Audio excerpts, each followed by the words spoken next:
Alright, guys, welcome back to the channel. Well, after beating Atletico Madrid in a fashionable manner, we are back where we belong on top of the table with 60 points, equal with Real Madrid plus. We do have one game in hand, but let's shift our attention towards some other things, as I've got a lot of news in regards to Barcelona. To tell you guys from Luis Díaz, heavy rumors, contract renewals plus injury reports, which is the worst thing going on to our squad. So let's dive in. First off, let's begin with some transfer rumors now. We all know that next season Barcelona are going in for a left winger, even though Rafinha is doing a phenomenal job. This guy is literally Ballon d'Or frontrunner. So saying phenomenal might be something not justifiable, but we need a backup winger that's for sure. Now, Rafael Leão is a guy that is loved by Joan Laporta, but clearly the guy would cost upwards of 100 millions, which is a lot for backup. And let's be all honest here. If you compare Leo and Rafinha, we all know who is better player. So getting him would be great, but we can't bench Rafinha. Plus, he is too expensive for a backup, but Deco is preferring Luis Diaz a lot. We have seen in past how much does Deco appreciates the guy and really believes that he is the right man for the job. But to put into perspective, Luis Diaz is going to cost upwards of 70 millions minimum. Cause Liverpool aren't letting him go away that easily, but they are willing to listen to the offers. But again, will he accept bench role? That's the issue. And the another name is, as usual, Nico Williams, who we were linked so much next season that we literally started making his jersey. But thanks to Nico, we got to see Rafinha different version. So let's see how it goes. But I would prefer someone who isn't such a huge name, a quality player but cheap one, so he can play as a backup left winger and can give Rafinha that deserved rest. But as of now, Barcelona are prioritizing Luis Diaz signing in summer, but it would be a lot sensible to go for a cheaper alternatives, as it would allow us to put more money into getting a go-damn striker that we need. I mean, it is a talking point in every game. Like, I respect what Robert Lewandowski has done for us and what he is continuing to do. So, for us, day in and day out. But in every game, we all have one thing to say. Lewandowski could have done more. He could have easily scored more and he could have contributed more to the game. I hate what ifs. Man, this is literally like my imaginative relationship with my crush. What if she is into it? Fucks me every time, and Lewandowski is fucking us up consistently. Because we are creating chances left, right, and center, and we are just lacking a ruthless finisher up top. That Lewandowski is not. He was, but he is getting old. So we really require a striker to convert those chances and be ruthless machine up top. So far, Barcelona are heavily interested in one and one guy alone, and that is Alexander Isak. Reportedly, Deco is a big fan of Isak's versatility and goal scoring abilities. And to be honest, if Barcelona wants the upgrade themselves more, like Isak is the guy, he is literally a striker with dribbling or on the ball abilities of a winger. He is that good. He is the most complete striker on the market so far.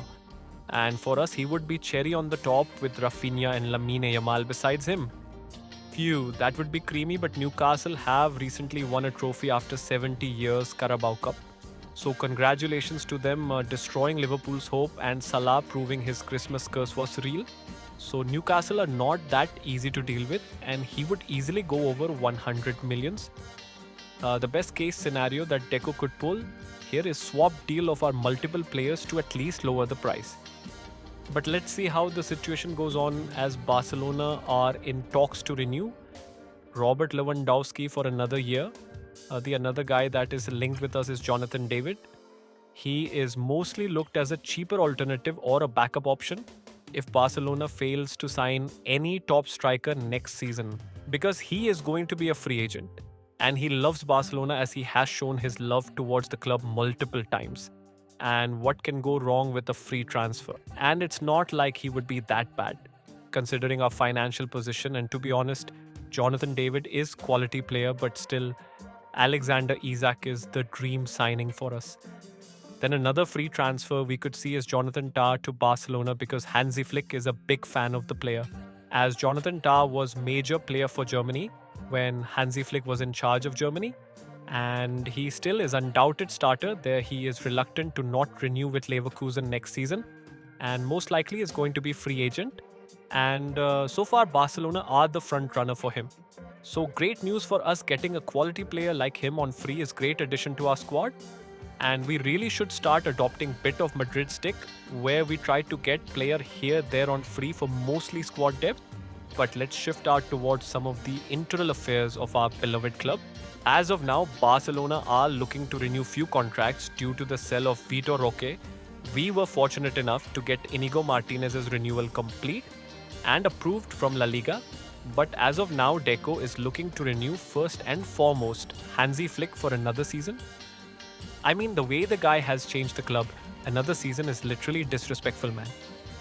Give him minimum 2 or 3 more year extension, but still an extension is an extension. Plus, the reports are also saying that Barcelona might be the last club that Hansi Flick will manage now. I don't know a lot on how credible it is, but let's hope that it stays Flick's club for a long time. Because god damn it, I love MILF. Then Frenkie de Jong is also in line for renewal. I mean, we have had issues with Frenkie de Jong a lot, to be honest. And whatever used to happen, we always used to make him the scapegoat, but de Jong has turned the tides. The guy's playing the best football I have seen him play after a long time, and De Jong and Pedri playing together is just too much calmness and quality for us on pitch. Deco is trying to get rid of his deferred wages, but keep him on same wages as his previous contract. So let's see how his situation goes on. Plus, Ferran Torres is also likely to sign a renewal with us soon, and it should happen. I mean, the price we paid for Ferran Torres was clearly a overkill, but his form recently is commendable, and Ferran Torres off the bench really adds some different elements to our squad. So far, he has managed to score 13 goals, plus 8 goals are literally from off the bench, proving that the guy is improving. We just need him to be consistent and confident in his abilities. But not all the news are sunshine and heaven. I mean, so far this year for Barcelona fans was lit, but this is shit news as both Iñigo Martínez and Marc Casado are out of Spain national squad. Due to injuries, as Iñigo Martínez is out due to a muscle injury for minimum a month, which is not that problematic as he would not miss that much of action. But Marc Casado, who has been our standout player who just rose through the ranks out of nowhere, is likely going to be out for minimum 2 months due to ligament tear in his knee, which is the worst thing that could have happened to us. His season might actually be over, so we are cooked because we need De Jong's backup, and Casado was the guy. And season is going down wire, and we need some depth in our team, and that's when this news had to hit us. Let's hope both Marc Casado and Iñigo Martínez recover as soon as possible. And let's hope that Ronald Araujo and Gavi are able to fill the void left behind, because Ronald Araujo can fill the void, but Gavi has not been the same since Tay injury. And I know what Gavi's potential is, but we really need him to step us more in absence of Marc Casado. So that's it for today, guys. If you have any suggestions on what should I improve in the video, let me know in the comments down below. Plus, if you like the video, make sure to subscribe to the channel. That would help a lot. And thank you for watching the video. See you next time. Peace.